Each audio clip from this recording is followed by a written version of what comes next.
ನಮಸ್ಕಾರ. ಬೆಳಗಿನಿಂದ ಈ ಕ್ಷಣದವರೆಗೂ ನೋಡುವಂತಹ ಎಲ್ಲ ವಿದ್ಯಮಾನಗಳನ್ನು ತಿಳಿಸುವಂತಹ 30 ಮಿನಿಟ್ಸ್ 30 ನ್ಯೂಸ್ಗೆ ಸ್ವಾಗತ. ನಾನು ನವಿತಾ ಜೈನ್. ನನ್ನ ಜೊತೆ ಇದ್ದಾರೆ ನಾನು ಚೈತ್ರಾ ರಾಜ್. ಕೊರೋನಾ ದಿನದಿಂದ ದಿನಕ್ಕೆ ಜಾಸ್ತಿ ಆಗ್ತಾ ಇದೆ. ಈ ಹಿನ್ನೆಲೆಯಲ್ಲಿ ಯಾವ ರೀತಿಯಾಗಿ ಏರಿಕೆ ಆಗ್ತಾ ಇದೆ ಅನ್ನೋದಕ್ಕೆ ನಾವು ಜವಾಬ್ದಾರಿಯನ್ನ ನಮ್ಮ ವರ್ತನೆಯನ್ನ ನಾವು ಸರಿಪಡಿಸಿಕೊಳ್ಬೇಕು ಅನ್ನೋದಕ್ಕೆ ಸಾಕಷ್ಟು ಉದಾಹರಣೆಗಳು ನಮ್ಮ ಕಣ್ಣ ಮುಂದೆ ಇದೆ. ಸಾವಿನ ಘಟನೆಗಳು ಕೂಡ ಇದಕ್ಕೆ ಸಾಕ್ಷಿ ಆಗ್ತಾ ಇದೆ ಅನ್ನೋದು. ಡ್ರಗ್ಸ್ ವಿಚಾರಕ್ಕೆ ಸಂಬಂಧಪಟ್ಟ ಹಾಗೆ ಏನೆಲ್ಲ ಡೆವಲಪ್ಮೆಂಟ್ಸ್ ಆಯಿತು ಇವತ್ತು ಇಡೀ ದಿನ ಅನ್ನೋದು ಒಂದ್ ಕಡೆ ಆದ್ರೆ, ಸದನದಲ್ಲಿ ಇವತ್ತು ಯಾವೆಲ್ಲ ವಿಚಾರಗಳು ಪ್ರಸ್ತಾಪ ಆದವು, ಚರ್ಚೆಗೆ ಬಂದವು, ವಿಧೇಯಕಗಳು ಮಂಡನೆ ಆದವು, ಎಲ್ಲ ಸುದ್ದಿಗಳನ್ನ ಒಂದೊಂದಾಗಿ ನೋಡ್ತಾ ಹೋಗೋಣ. ಬಹುಭಾಷಾ ಗಾಯಕ ಗಾನಗಂಧರ್ವ ಎಸ್ಪಿ ಬಾಲಸುಬ್ರಹ್ಮಣ್ಯಂ ಆರೋಗ್ಯ ಮತ್ತಷ್ಟು ಚಿಂತಾಜನಕವಾಗಿದೆ. ಕೊರೋನಾ ಸೋಂಕಿನಿಂದ ಬಳಲ್ತಾ ಇರುವ ಎಸ್ಪಿಬಿ ಚೆನ್ನೈನ ಎಂಜಿಎಂ ಆಸ್ಪತ್ರೆಯಲ್ಲಿ ಚಿಕಿತ್ಸೆ ಪಡೆದಿದ್ದಾರೆ. ಎಂಜಿಎಂ ಆಸ್ಪತ್ರೆ ವೈದ್ಯರು ಹೆಲ್ತ್ ಬುಲೆಟಿನ್ ಬಿಡುಗಡೆ ಮಾಡಿದ್ದು ಎಸ್ಪಿಬಿ ಆರೋಗ್ಯ ಗಂಭೀರವಾಗಿದೆ ಅಂತ ತಿಳಿಸಿದ್ದಾರೆ. ಕೊರೋನಾ ಸೋಂಕಿನಿಂದ ಬಳಲುತ್ತಿದ್ದ ಬೀದರ್ನ ಬಸವ ಕಲ್ಯಾಣ ಕ್ಷೇತ್ರದ ಕಾಂಗ್ರೆಸ್ ಶಾಸಕ ಬಿ ನಾರಾಯಣರಾವ್ ವಿಧಿವಶರಾಗಿದ್ದಾರೆ. ಶಾಸಕ ನಾರಾಯಣರಾವ್ ಕಳೆದ 2 ದಿನಗಳ ಹಿಂದೆ ಬೆಂಗಳೂರಿನ ಮಣಿಪಾಲ ಆಸ್ಪತ್ರೆಗೆ ದಾಖಲಾಗಿದ್ರು. ಉಸಿರಾಟ ಸಮಸ್ಯೆ ಎದುರಾದ ಹಿನ್ನೆಲೆ ಅವರಿಗೆ ವೆಂಟಿಲೇಟರ್ನಲ್ಲಿ ಚಿಕಿತ್ಸೆ ನೀಡಲಾಗುತ್ತಿತ್ತು. ಆದರೆ ಚಿಕಿತ್ಸೆ ಫಲಕಾರಿಯಾಗದೆ 66 ವರ್ಷದ ನಾರಾಯಣರಾವ್ ಮೃತಪಟ್ಟಿದ್ದಾರೆ. ಇನ್ನು ಶಾಸಕ ನಾರಾಯಣರಾವ್ ನಿಧನ ಹಿನ್ನೆಲೆ ಸದನದಲ್ಲಿ ಸಂತಾಪ ಸೂಚಿಸಲಾಯಿತು. ಶಾಸಕ ನಾರಾಯಣರಾವ್ ನಿಧನಕ್ಕೆ ಸಿಎಂ ಯಡಿಯೂರಪ್ಪ ಸಂತಾಪ ಸೂಚಿಸಿದ್ದಾರೆ. ಕಾಂಗ್ರೆಸ್ ಪಕ್ಷದ ನಿಷ್ಠಾವಂತ ಕಾರ್ಯಕರ್ತ ಅವರು ಮೃತರ ಆತ್ಮಕ್ಕೆ ಶಾಂತಿ ಸಿಗಲಿ ಅಂತ ಹೇಳಿದ್ರು. ಇನ್ನು ಮಾಜಿ ಸಿಎಂ ಸಿದ್ದರಾಮಯ್ಯ ಕೂಡ ಸಂತಾಪ ಸೂಚಿಸಿದ್ರು. ಅವರ ಸಾವು ನನಗೆ ಬಹಳ ದುಃಖವನ್ನುಂಟು ಮಾಡಿದೆ. ಅವರ ಕುಟುಂಬ ವರ್ಗ ಹಾಗೂ ಅಭಿಮಾನಿಗಳಿಗೆ ದುಃಖ ಭರಿಸುವಂತಹ ಶಕ್ತಿ ನೀಡಲಿ ಅಂತ ದೇವರಲ್ಲಿ ಪ್ರಾರ್ಥನೆ ಮಾಡ್ತೇನೆ ಅಂತ ಹೇಳಿದ್ರು. ಶಾಸಕ ಬಿ ನಾರಾಯಣರವರು ಕೋವಿಡ್ನಿಂದಾಗಿ ಮೃತಪಟ್ಟಿರುವಂಥದ್ದು ತೀವ್ರ ದುಃಖ ತಂದಿದೆ.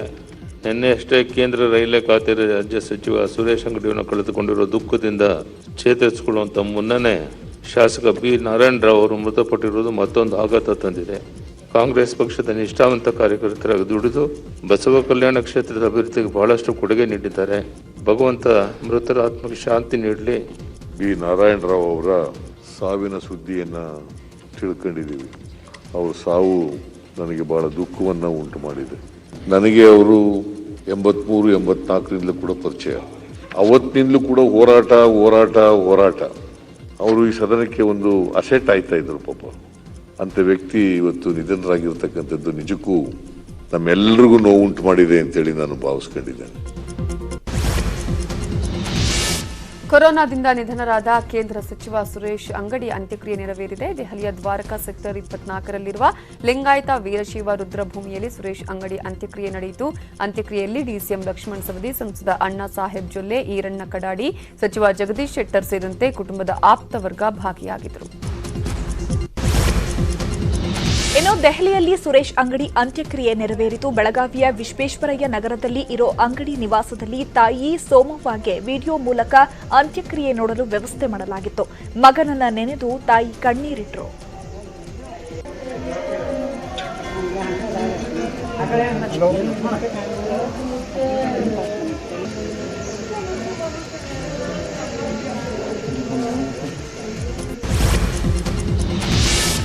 ಕೇಂದ್ರ ಸಚಿವ ಸುರೇಶ್ ಅಂಗಡಿ ನಿಧನಕ್ಕೆ ಸಂತಾಪ ಸೂಚಿಸಿರುವ ಕೆಎಸ್ ಈಶ್ವರಪ್ಪ, ಮರಾಠಿಗರು ಕನ್ನಡಿಗರು ಬೆಳಗಾವಿಯಲ್ಲಿ ಹೊಂದಾಣಿಕೆಯಿಂದ ಇರಬೇಕು ಅನ್ನುವ ಭಾವನೆ ಅಂಗಡಿ ಅವರದ್ದಾಗಿತ್ತು.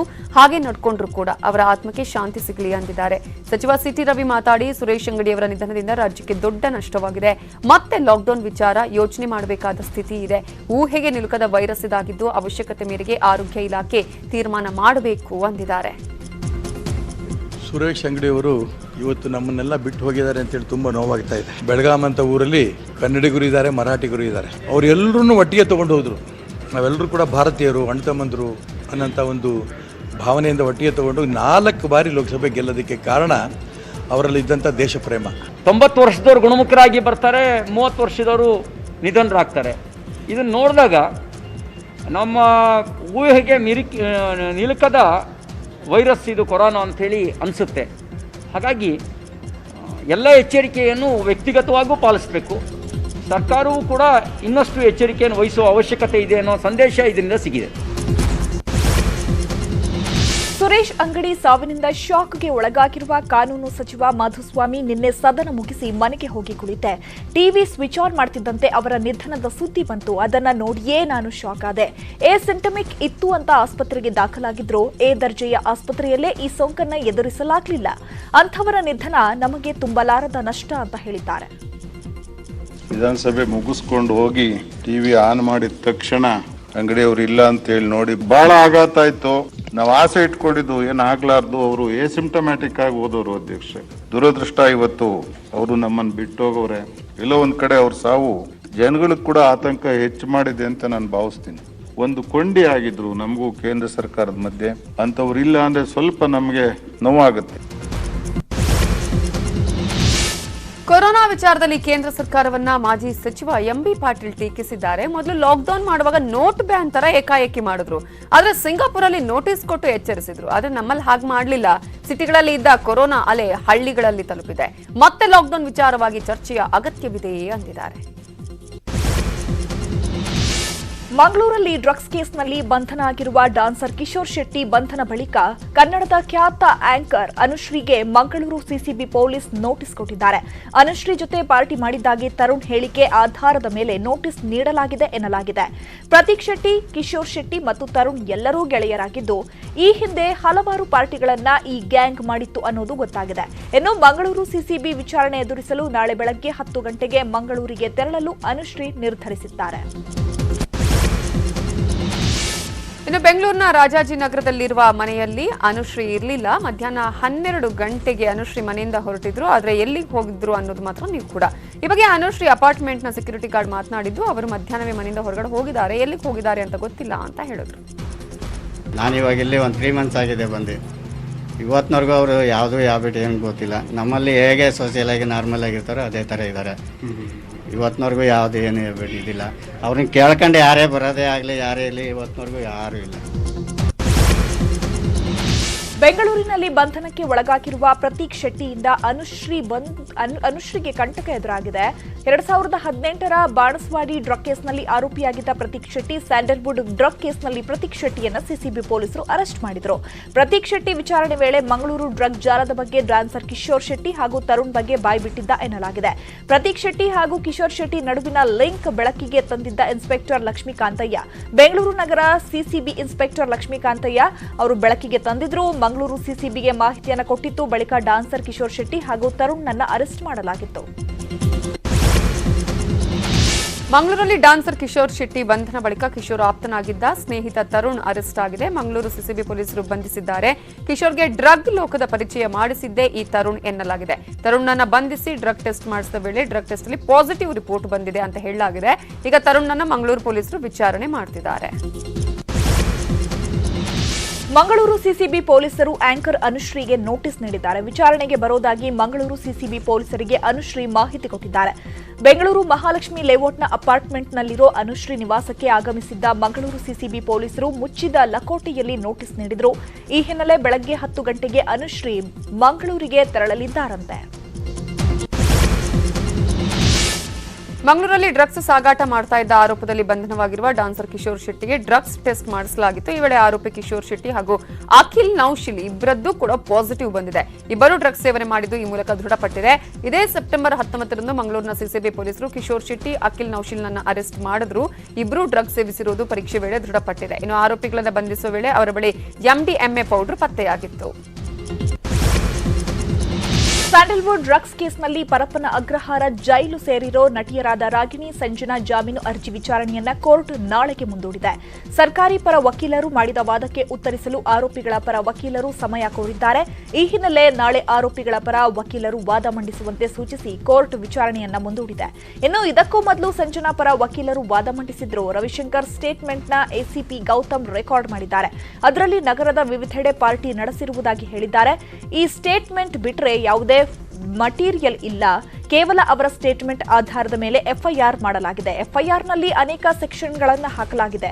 ಅದರಲ್ಲಿ ಹೇಳಿರುವ ಸೆಕ್ಷನ್ ಪ್ರಕಾರ ಟ್ರಾನ್ಸ್ಪೋರ್ಟ್, ಕಮರ್ಷಿಯಲ್ ಕ್ವಾಂಟಿಟಿ ಸೇರಿದಂತೆ ಎಲ್ಲಾ ಹೇಳಲಾಗಿದೆ. ಆದರೆ ಪೊಲೀಸರು ಹೇಳುವ ಯಾವುದೇ ಆರೋಪಕ್ಕೂ ಸಾಕ್ಷಿಗಳು ಇಲ್ಲ ಅಂತ ಸಂಜನಾ ಪರ ವಕೀಲರು ವಾದವನ್ನ ಮಂಡಿಸಿದ್ದಾರೆ.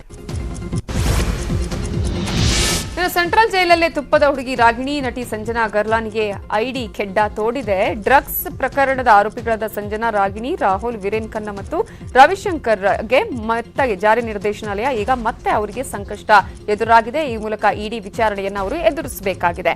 ಜೈಲಿನಲ್ಲಿಯೇ ಆರೋಪಿಗಳ ವಿಚಾರಣೆ ನಡೆಸಲು ಅವಕಾಶ ಕೋರಿ ಇಡಿ ಅಧಿಕಾರಿಗಳು ಕೋರ್ಟ್ಗೆ ಮನವಿಯನ್ನ ಸಲ್ಲಿಸಿದ್ರು. ಇಡಿ ಅಧಿಕಾರಿಗಳು ಮನವಿಗೆ ಸ್ಪಂದಿಸಿರುವ ಎನ್ಡಿಪಿಎಸ್ ವಿಶೇಷ ಕೋರ್ಟ್ ಆರೋಪಿಗಳ ವಿಚಾರಣೆಗೆ ಗ್ರೀನ್ ಸಿಗ್ನಲ್ ಕೊಟ್ಟಿದೆ. 5 ದಿನಗಳ ಕಾಲ ಇಡಿ ಅಧಿಕಾರಿಗಳು ಜೈಲಲ್ಲೇ ಆರೋಪಿಗಳಿಗೆ ಡ್ರಿಲ್ ಅನ್ನ ನಡೆಸಲಿದ್ದಾರೆ. ಅಕ್ರಮ ಹಣ ವರ್ಗಾವಣೆ ಆರೋಪದಲ್ಲಿ ಕೇಸ್ ದಾಖಲಿಸಿಕೊಂಡಿರುವ ಇಡಿ ನಟಿ ರಾಗಿಣಿ, ಸಂಜನಾ ಸೇರಿ 5 ಆರೋಪಿಗಳನ್ನ ನಾಳೆಯಿಂದಲೇ ವಿಚಾರಣೆಯನ್ನ ಮಾಡುವ ಸಾಧ್ಯತೆ ಇದೆ. ಬಾಲಿವುಡ್ ಸುಶಾಂತ್ ಸಿಂಗ್ ರಜಪೂತ್ ಸಾವಿನ ಸಂಬಂಧಪಟ್ಟಂತೆ ಡ್ರಗ್ಸ್ ಪ್ರಕರಣದಲ್ಲಿ ಬಾಲಿವುಡ್ ನಟಿ ದೀಪಿಕಾ ಪಡುಕೋಣೆಗೆ ನಾರ್ಕೋಟಿಕ್ಸ್ ಕಂಟ್ರೋಲ್ ಬ್ಯೂರೋ ಸಮನ್ಸ್ ಜಾರಿಗೊಳಿಸಿದೆ. ದೀಪಿಕಾ ನಾಳೆ ಎನ್ಸಿಬಿ ವಿಚಾರಣೆಗೆ ಹಾಜರಾಗಲಿದ್ದಾರೆ. ಈ ಹಿನ್ನೆಲೆ ಗೋವಾದಲ್ಲಿದ್ದ ದೀಪಿಕಾ ಮುಂಬೈಗೆ ತಲುಪಿದ್ದಾರೆ. ಎನ್ಸಿಬಿ ಈಗಾಗಲೇ ದೀಪಿಕಾ ಮ್ಯಾನೇಜರ್ ಅನ್ನ ವಿಚಾರಣೆ ಮಾಡಲಾಗಿದೆ. 2017ರ ವಾಟ್ಸ್ಆಪ್ ಚಾಟ್ ಪ್ರಕರಣವೊಂದನ್ನ ಬಹಿರಂಗಪಡಿಸಿದೆ. ಇದರಲ್ಲಿ ಇಬ್ಬರೂ ನಿಷೇಧಿತ ವಸ್ತುಗಳ ಬಗ್ಗೆ ಚರ್ಚಿಸಿದ್ದಾರೆ ಅಂತ ಹೇಳಲಾಗ್ತಾ ಇದೆ. ಈ ಹಿನ್ನೆಲೆ ವಿಚಾರಣೆಗೆ ಹಾಜರಾಗಲು ದೀಪಿಕಾಗೆ ಎನ್ಸಿಬಿ ಸಮನ್ಸ್ ನೀಡಿದೆ. ಇನ್ನು ಗೋವಾದಲ್ಲಿದ್ದ ನಟಿ ಸಾರಾ ಅಲಿ ಖಾನ್ ಕೂಡ ಮುಂಬೈ ತಲುಪಿದ್ದಾರೆ. ಸಾರಾ ಹಾಗೂ ಶ್ರದ್ಧಾ ಕಪೂರ್ ಶನಿವಾರ ಎನ್ಸಿಬಿ ವಿಚಾರಣೆಗೆ ಹಾಜರಾಗಲಿದ್ದಾರೆ. ಕರ್ನಾಟಕದಲ್ಲಿ ಕೊರೋನಾ ಸೋಂಕು ಸದ್ಯಕ್ಕೆ ಕಡಿಮೆ ಆಗೋದಿಲ್ಲ. ನಿಮ್ಮ ಜಾಗೃತಿಯೇ ನಿಮಗಿರುವಂತಹ ಮದ್ದು. ಕೊರೋನಾ ಬಗ್ಗೆ ನಿರ್ಲಕ್ಷ್ಯ ಮಾಡಬೇಡಿ ಅಂತ ಡಾಕ್ಟರ್ ಮಂಜುನಾಥ್ ಸೂಚನೆ ಕೊಟ್ಟಿದ್ದಾರೆ. ಕಡ್ಡಾಯವಾಗಿ ಮಾಸ್ಕ್ ಹಾಕೊಳ್ಳಿ. ರೋಗದ ನಿರ್ಲಕ್ಷ್ಯ ಅಂತ ಖಂಡಿತ ಬೇಡ. ಸರ್ಕಾರಕ್ಕೆ ಜನರು ಕೂಡ ಸಹಕಾರ ಕೊಡಲೇಬೇಕು ಅಂತ ಟಾಸ್ಕ್ ಫೋರ್ಸ್ ಸದಸ್ಯ ಡಾಕ್ಟರ್ ಮಂಜುನಾಥ್ ಹೇಳಿದ್ದಾರೆ. ಜಿಲ್ಲೆ, ಗ್ರಾಮೀಣ ಭಾಗಗಳಲ್ಲೂ ಟೆಸ್ಟಿಂಗ್ ಜಾಸ್ತಿ ಆಗಬೇಕು. ನಿಯಂತ್ರಣಕ್ಕೆ ಕಟ್ಟುನಿಟ್ಟಿನ ಐಸೋಲೇಷನ್ ಮುಖ್ಯ ಅಂತ ಟಾಸ್ಕ್ ಫೋರ್ಸ್ ಸದಸ್ಯ ಡಾಕ್ಟರ್ ಮಂಜುನಾಥ್ ಎಚ್ಚರಿಸಿದ್ದಾರೆ. ಈ ಕೇವಲ ಆ್ಯಂಟಿಬಾಡಿ ಬೇಸ್ಡ್ ಇಮ್ಯುನಿಟಿ ಅಂದರೆ ಅದು ಕೆಲವ್ರಿಗೆ 1 ತಿಂಗಳು ಇರ್ಬೋದು, 2 ತಿಂಗಳು ಇರ್ಬೋದು. ಸೊ ಅದರ ಅರ್ಥ ಅಯ್ಯೋ ನಾನು ಒಂದ್ಸರಿ ಆಲ್ರೆಡಿ ಕರೋನಾಗೆ ಎಕ್ಸ್ಪೋಸ್ ಆಗಿದ್ದೀನಿ, ರಿಕವರ್ ಆಗಿದ್ದೀನಿ ಅಂದ್ಬಿಟ್ಟು ಉದಾಸೀನ ಮಾಡಬಾರ್ದು. ಆದರೂ ಫಾರ್ ಅನದರ್ 6 ಮಂತ್ಸ್ ಸ್ಟ್ರಿಕ್ಟಾಗಿ ಈ ಮಾಸ್ಕ್ ಹಾಕ್ಕೋಬೇಕು, ಸರಿಯಾಗಿ ಹಾಕ್ಕೋಬೇಕು. ಮಾತಾಡುವಾಗ ಮಾಸ್ಕ್ ತೆಗಿಬಾರ್ದು, ಬಹಳ ಇಂಪಾರ್ಟೆಂಟ್. ಮಾತಾಡುವಾಗ ತೆಗೆದು ಬಿಡ್ತೀವಿ ನಾವು. ನಂತರ ಅಂತರ ಕಾಪಾಡಿಕೊಂಡು ಇರಬೇಕು. ಕೊರೋನಾ ನಡುವೆ ವೈದ್ಯರು ಮತ್ತೆ ಪ್ರತಿಭಟನೆಗಿಳಿದಿದ್ದಾರೆ. ವೈದ್ಯಕೀಯ ಮತ್ತು ಅರೆ ವೈದ್ಯಕೀಯ ನ್ಯಾಷನಲ್ ಹೆಲ್ತ್ ಮಿಷನ್ ಅಡಿ ಕಾರ್ಯನಿರ್ವಹಿಸುತ್ತಿರುವ ಸಿಬ್ಬಂದಿಯಿಂದ ಪ್ರತಿಭಟನೆ ಮಾಡಲು ಮುಂದಾಗಿದ್ದಾರೆ. ರಾಜ್ಯಾದ್ಯಂತ ಪ್ರತಿಭಟನೆಗೆ ಮುಂದಾಗಿದ್ದು, ಸಮಾನ ಕೆಲಸಕ್ಕೆ ಸಮಾನ ವೇತನ ಕೊಡುವಂತೆ ಆಗ್ರಹಿಸಿ ಪ್ರತಿಭಟನೆ ಮಾಡ್ತಾ ಇದ್ದು, ಇಂದು ಕೆಲಸಕ್ಕೆ ಹಾಜರಾಗದಿರಲು ಸರ್ಕಾರಿ ಗುತ್ತಿಗೆ ಹಾಗೂ ಹೊರಗುತ್ತಿಗೆ ವೈದ್ಯರು ನಿರ್ಧಾರ ಮಾಡಿದ್ದಾರೆ. ಬೆಂಗಳೂರು ಹೊರವಲಯದ ನೆಲಮಂಗಲದಲ್ಲಿ ಪೊಲೀಸರು ವಸೂಲಿಗೆ ಇಳಿದಿರುವ ಆರೋಪ ಕೇಳಿಬಂದಿದೆ. ಹೈವೇ ಬಿಟ್ಟು ಪೊಲೀಸ್ ಇಂಟರ್ಸೆಪ್ಟರ್ ವಾಹನ ನಗರದೊಳಗೆ ಲಗ್ಗೆ ಇಟ್ಟಿದೆ. ಹೈವೇಗೆ ಮೀಸಲಾದ ವಾಹನಗಳನ್ನು ಬಳಸಿ ನೆಲಮಂಗಲ ನಗರದೊಳಗಿನ ರಸ್ತೆಗಳಲ್ಲಿ ಪೊಲೀಸರು ದಂಡ ವಸೂಲಿ ಮಾಡುತ್ತಿದ್ದಾರೆ. ನಗರದ 200 ಮೀಟರ್ ಅಂತರದಲ್ಲಿ 2 ಕಡೆ ಪೊಲೀಸರು ದಂಡ ವಸೂಲಿ ಮಾಡುತ್ತಿದ್ದಾರೆ. ಹೆದ್ದಾರಿ ಪಕ್ಕದಲ್ಲಿ ವಾಹನಗಳನ್ನು ನಿಲ್ಲಿಸಿ ದಂಡ ವಸೂಲಿ ಮಾಡ್ತಾ ಇದ್ದಿರುವುದರಿಂದ ತೀವ್ರ ಸಮಸ್ಯೆ ಉಂಟಾಗಿದೆ. ಹೆದ್ದಾರಿ ಸುರಕ್ಷತಾ ಕ್ರಮಗಳು ಹಾಗೂ ಶಿಷ್ಟಾಚಾರ ಪಾಲಿಸಬೇಕಾದ ಹೈವೇ ಪೊಲೀಸರೇ ವಾಹನ ಸವಾರರಿಗೆ ಕಿರಿಕಿರಿ ಉಂಟು ಮಾಡುತ್ತಿದ್ದಾರೆ. ಪೊಲೀಸರ ಈ ನಡೆಗೆ ಸಾರ್ವಜನಿಕರು ತೀವ್ರ ಆಕ್ರೋಶವನ್ನು ವ್ಯಕ್ತಪಡಿಸಿದ್ದಾರೆ. ಉಡುಪಿಯಲ್ಲಿ ಹಾಡಹಗಲೇ ರೌಡಿ ಶೀಟರ್ ಒಬ್ಬನ ಬರ್ಬರ ಹತ್ಯೆ ನಡೆದಿದೆ. ಉಡುಪಿ ಜಿಲ್ಲೆಯ ಹಿರಿಯಡ್ಕದಲ್ಲಿ ಘಟನೆ ನಡೆದಿದ್ದು, ನಗರದ ಹೃದಯ ಭಾಗದಲ್ಲಿ ವ್ಯಕ್ತಿಯೊಬ್ಬನ ಕೊಲೆ ಮಾಡಲಾಗಿದೆ. ವಾಹನದಲ್ಲಿ ಬಂದ ತಂಡವೊಂದರಿಂದ ಈ ಕೃತ್ಯ ಮಾಡಿದೆ ಎನ್ನಲಾಗ್ತಾ ಇದ್ದು, ಕೊಲೆಯಾದ ವ್ಯಕ್ತಿಯನ್ನ ಕಿಶನ್ ಹೆಗ್ಡೆ ಅಂತ ಗುರುತಿಸಲಾಗಿದೆ. ರಿಯಲ್ ಎಸ್ಟೇಟ್ ಉದ್ಯಮ ನಡೆಸ್ತಾ ಇದ್ದ ಕಿಶನ್ ಹೆಗ್ಡೆ ಅಪರಾಧಿ ಹಿನ್ನೆಲೆ ಹೊಂದಿದ್ದ. ರೌಡಿ ಶೀಟರ್ ಆಗಿರುವ ಕಿಶನ್ ಹೆಗ್ಡೆಯನ್ನ 2 ಕಾರುಗಳಲ್ಲಿ ಹಿಂಬಾಲಿಸಿಕೊಂಡು ಬಂದು ಅಡ್ಡಗಟ್ಟಿ ಮಾರಣಾಂತಿಕ ಹಲ್ಲೆ ಮಾಡಿ ಕೊಲೆ ಮಾಡಲಾಗಿದೆ. ಸ್ಥಳಕ್ಕೆ ಹಿರಿಯಡ್ಕ ಪೊಲೀಸ್ ಠಾಣಾ ಸಿಬ್ಬಂದಿಗಳು ಭೇಟಿ ನೀಡಿ ಪರಿಶೀಲನೆ ಮಾಡುತ್ತಿದ್ದಾರೆ. ಇನ್ನುಳಿದ ಪ್ರಮುಖ 10 ಸುದ್ದಿಯನ್ನು ನೋಡೋಣ ಬ್ರೇಕ್ ಆದ್ಮೇಲೆ. ಸರ್ಕಾರದ ವಿರುದ್ಧ ಪ್ರತಿಭಟನೆ ಮಾಡುತ್ತಿರುವ ರೈತರು ಸುದ್ದಿಗೋಷ್ಠಿ ನಡೆಸಿ ಆಕ್ರೋಶ ಹೊರಹಾಕಿದ್ದಾರೆ. ಮಂತ್ರಿಗಳಿಗೆ ಅಧಿಕಾರ ಶಾಶ್ವತ ಅಲ್ಲ, ಆದರೆ ರೈತರಿಗೆ ಹೋರಾಟ ಶಾಶ್ವತ. ಕಾಯ್ದೆಯಿಂದ ಅನುಕೂಲ ಆಗುತ್ತೆ ಅಂತ ಸಚಿವರು ದಿಕ್ಕು ತಪ್ಪಿಸುವ ಕೆಲಸ ಮಾಡ್ತಿದ್ದಾರೆ. ಸೌಜನ್ಯಕ್ಕೂ ಸಚಿವರು ನಮ್ಮನ್ನ ಬಂದು ಭೇಟಿ ಮಾಡಿಲ್ಲ, ಒಂದು ಸಭೆ ಮಾಡಿಲ್ಲ, ನಮ್ಮ ಅಭಿಯಾನ ಕೇಳಿಲ್ಲ. ಇದು ಸರ್ಕಾರ ಅಂತ ಹೇಳಬೇಕಾ? ಇದು ಮಾಫಿಯಾ ಸರ್ಕಾರ ಅಂತ ವಾಗ್ದಾಳಿ ಮಾಡಿದ್ದಾರೆ. ಚಿಕ್ಕಮಗಳೂರಲ್ಲಿ ದೊಣ್ಣೆಯಿಂದ ಹೊಡೆದು ದೇವಸ್ಥಾನಕ್ಕೆ ಹೋದ ವೃದ್ಧೆಯನ್ನ ಕೊಲೆ ಮಾಡಲಾಗಿದೆ. ಚಿಕ್ಕಮಗಳೂರು ಜಿಲ್ಲೆ ಅಜ್ಜಂಪುರ ಪಟ್ಟಣದ ಶಿವಾನಂದ ಆಶ್ರಮದಲ್ಲಿ ಘಟನೆ ನಡೆದಿದ್ದು, 70 ವರ್ಷದ ನಾಗರತ್ನ ಮೃತ ದುರ್ದೈವಿ. ದುಷ್ಕರ್ಮಿಗಳು ವೃದ್ಧೆಯನ್ನ ಕೊಲೆ ಮಾಡಿ ಸರ ಕಸಿದು ಎಸ್ಕೇಪ್ ಆಗಿದ್ದಾರೆ. ಬಾಗಲಕೋಟೆಯ ಕೃಷ್ಣಾ ನದಿ ದಡದ ನೀರಲ್ಲಿ ನಾಡ ದೋಣಿಗಳು ನಿಂತಲ್ಲೇ ನಿಂತಿವೆ. ನದಿ ದಡದಲ್ಲಿ ಕಟ್ಟಿಗೆಯಿಂದ ನಿರ್ಮಾಣವಾದ ದೋಣಿಗಳಿಗೆ ರಕ್ಷಣೆ ಇಲ್ಲದಂತಾಗಿದೆ. ಹೊಸ ದೋಣಿ ಬಂದ ಬಳಿಕ ಹಳೆಯ ದೋಣಿಗಳ ಬಗ್ಗೆ ನಿರ್ಲಕ್ಷ್ಯ ಮಾಡಿದ್ದಾರೆ ಎನ್ನುವ ಆರೋಪ ಎದುರಾಗಿದೆ. ಪಿಡಿಒ ನಿರ್ಲಕ್ಷ್ಯಕ್ಕೆ ಬಾಗಲಕೋಟೆ ಜಿಲ್ಲೆಯ ಮುತ್ತೂರು ಗ್ರಾಮಸ್ಥರು ಬೇಸರವನ್ನ ವ್ಯಕ್ತಪಡಿಸಿದ್ದಾರೆ.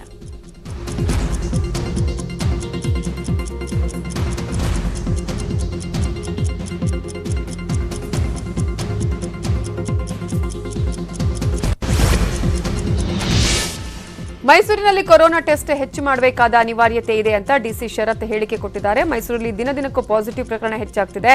ಇದರ ನಿಯಂತ್ರಣಕ್ಕೆ ಟೆಸ್ಟ್ ಹೆಚ್ಚಿಸುವುದು ಅನಿವಾರ್ಯ ಅಂತ ಹೇಳಿದ್ದಾರೆ. ಮಾಸ್ಕ್ ಧರಿಸದೇ ಇದ್ರೆ ದಂಡ ಹಾಕುವ ಕೆಲಸ ಮತ್ತೆ ಆರಂಭಿಸುತ್ತೇವೆ. ಕೊರೋನಾ ಟೆಸ್ಟ್ ವೇಳೆ ಸಾರ್ವಜನಿಕರು ವೈದ್ಯಕೀಯ ಸಿಬ್ಬಂದಿ ಜೊತೆ ಸಹಕರಿಸಬೇಕು ಅಂತ ಹೇಳಿದರು. ಬಿಡಿಎ ಅಪಾರ್ಟ್ಮೆಂಟ್ ನಿರ್ಮಾಣದಲ್ಲಿ ಭ್ರಷ್ಟಾಚಾರ ವಿಚಾರ ವಿಧಾನ ಪರಿಷತ್ನಲ್ಲೂ ಸದ್ದು ಮಾಡಿದೆ. ಬಿಡಿಎ ಅಪಾರ್ಟ್ಮೆಂಟ್ ನಿರ್ಮಾಣದ 666 ಕೋಟಿ ರೂಪಾಯಿ ಮೊತ್ತದ ಕಾಮಗಾರಿಯಲ್ಲಿ ಸಿಎಂ ಕುಟುಂಬದಿಂದ ಭ್ರಷ್ಟಾಚಾರ ಆಗಿದೆ ಎಂದು ಪ್ರತಿಪಕ್ಷ ಕಾಂಗ್ರೆಸ್ ವಿಷಯ ಪ್ರಸ್ತಾಪವನ್ನ ಮಾಡಿತು. ನಿಯಮ 59ರ ಅಡಿ ನಿಲುವಳಿ ಸೂಚನೆ ಮಂಡಿಸಿ ಎಸ್ಆರ್ ಪಾಟೀಲ್ ಮಾತನಾಡಲು ಮುಂದಾದರು. ಇದಕ್ಕೆ ಆಡಳಿತ ಪಕ್ಷದ ಸದಸ್ಯರು ವಿರೋಧಿಸಿದರು. ಇನ್ನುಳಿದ ಸುದ್ದಿ ನೋಡೋಣ ಬ್ರೇಕ್ ಆದ್ಮೇಲೆ. Welcome back. ಉಳಿದ ಸುದ್ದಿಗಳನ್ನ ಒಂದೊಂದೇ ನೋಡ್ತಾ ಹೋಗೋಣ. ಬೆಂಗಳೂರಿನ ಡಿಜೆಹಳ್ಳಿ ಕೆಜಿಹಳ್ಳಿ ಗಲಭೆ ಪ್ರಕರಣ ಸಂಬಂಧ ಎನ್ಐಎ ಅಧಿಕಾರಿಗಳು ದಾಳಿ ನಡೆಸಿದ್ದಾರೆ. 30 ಕಡೆ ಏಕಕಾಲಕ್ಕೆ ದಾಳಿ ನಡೆಸಿದ ಎನ್ಐಎ ಅಧಿಕಾರಿಗಳು ದಾಳಿ ವೇಳೆ ಮಹತ್ವದ ಮಾಹಿತಿ ಸಂಗ್ರಹ ಮಾಡಿದ್ದಾರೆ. ಐಜಿ ಡಿಐಜಿ ಎಸ್ಪಿ ನೇತೃತ್ವದಲ್ಲಿ ದಾಳಿ ಮಾಡಿದ್ದಾರೆ. 2 ದಿನಗಳ ಹಿಂದೆ ಎನ್ಐಎ ಅಧಿಕೃತವಾಗಿ ಪ್ರಕರಣ ಕೈಗೆತ್ತಿಕೊಂಡಿತ್ತು. ಪ್ರಕರಣದ ಪ್ರಮುಖ ಆರೋಪಿ ಸೈಯದ್ ಸಾದಿಕ್ ಎಂಬಾತನನ್ನ ಎನ್ಐಎ ಬಂಧಿಸಿದೆ. ಹಾಸನದಲ್ಲಿ ಓರ್ವ ಮಹಿಳೆ ನಡು ರಸ್ತೆಯಲ್ಲಿ ರಂಪಾಟ ಮಾಡಿದ್ದಾರೆ. ನನ್ನ ಮುಟ್ಟಬೇಡಿ, ನನ್ನ ಮುಟ್ಟಿದ್ರೆ ನಿನ್ಗೆ ಕೊರೋನಾ ಬರುತ್ತೆ ಅಂತ ರಸ್ತೆಯಲ್ಲಿ ಮಹಿಳೆ ರಂಪಾಟ ಮಾಡಿರೋ ಘಟನೆ ಹಾಸನ ನಗರದ ಬಿಎಂ ರಸ್ತೆಯಲ್ಲಿ ನಡೆದಿದೆ. ನಿನ್ ಪೊಲೀಸ್ ಅಲ್ಲ, ನನ್ನ ಮುಟ್ಟು ನೋಡೋಣ ಅಂತ ಕಿರಿಕ್ ಮಾಡಿದ್ದಾರೆ. ಇದರಿಂದ ಕೆರಳಿದ ಪೊಲೀಸರು ಮಹಿಳೆಗೆ ಗೂಸಾ ಕೊಟ್ಟಿದ್ದಾರೆ. ವಿಷಪ್ರಸಾದ ದುರಂತದ ಹಿನ್ನೆಲೆಯಲ್ಲಿ ಕಳೆದ 2 ವರ್ಷಗಳಿಂದ ಬಂದ್ ಆಗಿರುವ ಚಾಮರಾಜನಗರ ಜಿಲ್ಲೆ ಸುಳ್ವಾಡಿಯ ಕಿಚ್ಗುತ್ ಮಾರಮ್ಮ ದೇವಸ್ಥಾನ ಅಕ್ಟೋಬರ್ 20ಕ್ಕೆ ಮತ್ತೆ ತೆರೆಯಲಿದೆ. ದೇವಾಲಯದಲ್ಲಿ ನಡೆದಿರುವ ಘಟನೆಯ ಪರಿಹಾರಕ್ಕಾಗಿ ಶಾಸ್ತ್ರ ಸಂಪ್ರದಾಯದಂತೆ ಪ್ರಾಯಶ್ಚಿತ್ತಾದಿ, ಪೂಜಾ ಹೋಮ ಸೇರಿದಂತೆ ಧಾರ್ಮಿಕ ಕಾರ್ಯಗಳನ್ನು ನಡೆಸಲಾಗುವುದು ಅಂತ ಮುಜರಾಯಿ ಇಲಾಖೆ ಸಚಿವರು ತಿಳಿಸಿದ್ದಾರೆ. ವಕ್ಫ್ ಆಸ್ತಿ ಕಬಳಿಕೆ ವರದಿ ಮಂಡನೆಯಾಗಿದೆ. ವರದಿ ಮಂಡನೆಗೆ ಸುಪ್ರೀಂ ಕೋರ್ಟ್ ಕೂಡ ಸೂಚನೆ ಕೊಟ್ಟಿತ್ತು. 2.30 ಲಕ್ಷ ಕೋಟಿ ಮೌಲ್ಯದ ಆಸ್ತಿ ಕಬಳಿಕೆ ಆಗಿದ್ದ ಪ್ರಕರಣದಲ್ಲಿ 28,000 ಎಕರೆ ವಕ್ಫ್ ಆಸ್ತಿ ಕಬಳಿಕೆ ಆಗಿರುವ ಬಗ್ಗೆ ವರದಿ ಸಿದ್ಧವಾಗಿದೆ. ಬೆಂಗಳೂರು, ಬೀದರ್, ಕೊಪ್ಪಳ, ಮೈಸೂರು, ಕಲಬುರಗಿ ಜಿಲ್ಲೆಯಲ್ಲಿ ವಕ್ಫ್ ಭೂಮಿ ಕಬಳಿಕೆ ಬಗ್ಗೆ ವರದಿಯಲ್ಲಿ ಉಲ್ಲೇಖ ಮಾಡಲಾಗಿದೆ. ಕಾಂಗ್ರೆಸ್ನ ಘಟಾನುಘಟಿ ನಾಯಕರ ಹೆಸರು ಕೂಡ ವರದಿಯಲ್ಲಿದೆ ಅಂತ ಹೇಳಲಾಗಿದೆ. ರಾಜಕೀಯ ಒತ್ತಡದ ಕಾರಣ ವರದಿ ಮಂಡನೆ ಈ ತನಕವೂ ಆಗಿರಲಿಲ್ಲ. ಶೂಟಿಂಗ್ ಸಮಯದಲ್ಲೇ ಹೃದಯಾಘಾತದಿಂದ ಹಿರಿಯ ನಟ ರಾಕ್ಲೈನ್ ಸುಧಾಕರ್ ಸಾವನ್ನಪ್ಪಿದ್ದಾರೆ. ಕೆಎಂ ಶಶಿಧರ್ ನಿರ್ದೇಶಿಸುತ್ತಿರುವ ಪುಷ್ಕರ್ ಮಲ್ಲಿಕಾರ್ಜುನ್ ನಿರ್ಮಿಸುತ್ತಿರುವ ಶುಗರ್ಲೆಸ್ ಸಿನಿಮಾ ಶೂಟಿಂಗ್ ವೇಳೆ ನಟ ರಾಕ್ಲೈನ್ ಸುಧಾಕರ್ಗೆ ಹೃದಯಾಘಾತ ಆಗಿತ್ತು. ಅಜಿತ್, ಉಡುಂಬ, ಟೋಪಿವಾಲಾ, ಝೂಮ್, ಚಮಕ್, ಪಟಾಕಿ ಸೇರಿದಂತೆ ಸುಮಾರು 50ಕ್ಕೂ ಹೆಚ್ಚು ಚಿತ್ರಗಳಲ್ಲಿ ನಟನೆ ಮಾಡಿದರು. ಇದೇ ಹೊತ್ತಿನ 30 Minutes 30 ನ್ಯೂಸ್ ನೋಡ್ತಾ ಇರಿ ನ್ಯೂಸ್ 18 ಕನ್ನಡ. ಜಾಲ ನಮ್ಮದು, ಬಲ